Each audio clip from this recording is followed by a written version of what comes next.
দাউ দাউ করে জ্বলছে ইসরায়েলি বসতি, আগুন নেভাতে ছোটাছুটি করছেন দমকল কর্মীরা। স্থানীয় সময় বৃহস্পতিবার ইসরায়েলের উত্তরাঞ্চলে আবারও রকেট হামলা চালায় লেবাননের সশস্ত্র গোষ্ঠী হিজবুল্লাহ। লেবাননের ছোড়া 15টি রকেটের বেশ কয়েকটি প্রতিহত করার দাবি করেছে ইসরায়েল। তবুও এই হামলায় পশ্চিম গ্যালিলীয় অঞ্চলের 2টি জায়গায় আগুন ধরে যায়।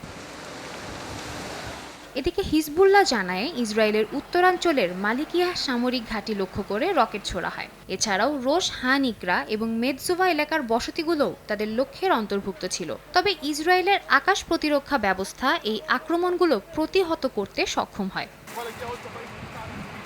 লেবানন ইসরায়েল সীমান্তে পাল্টাপাল্টি হামলা ক্রমেই ভয়াবহ আকার ধারণ করছে। নিজেদের সর্বস্ব নিয়ে গাজাবাসীর পাশে দাঁড়ানোর সংকল্প নিয়েছে লেবানন। নিরীহ গাজাবাসীর আর্তনাদ যতদিন না থামছে ততদিন ইসরায়েলে হামলা অব্যাহত রাখার কথা জানিয়েছে হিজবুল্লাহ। সাদিয়া তাসনিম, সময় সংবাদ।